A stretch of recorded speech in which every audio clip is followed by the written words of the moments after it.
Salamat sa inyong pagdating. Pinatawag ko kayo dito ngayon kasi nakakalamang na sa atin si Angel. Alam na niya kung paano suyuin yung may-ari ng Oilganics dahil ginagamit niya si Alon. Wow! Ngayon nakakapag-post na si Alon. Talagang plinano nitong Angel yung pagtago niya, yung pagjojowa niya sa kapatid ko eh. Para hindi ko malaman. Tignan mo. May nalalaman pa silang #Destiny Goals.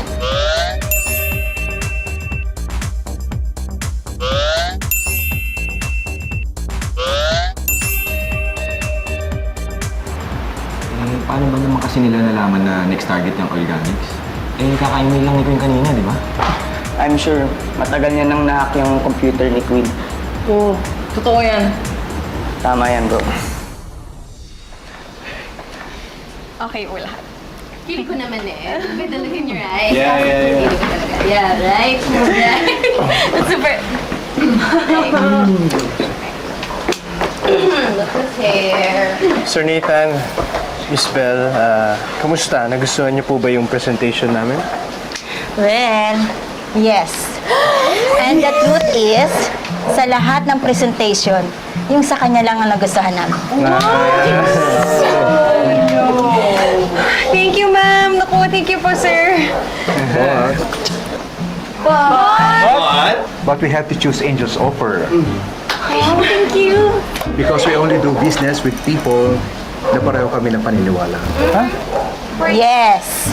At naniniwala kami mag-asawa na may destiny. At lahat ay nakasulat sa mga bituin. Naniniwala naman kami sa offer mo, Kiso. Pero mas naniniwala kami na may dahilan ng universe. Kaya pinagtagbo ng landas si Alon at Angel. Kaya nakilala namin si Angel. And Angel, we're ready to sign your contract. Gosh, thank you so much po, Sir Nathan. Thank you so much.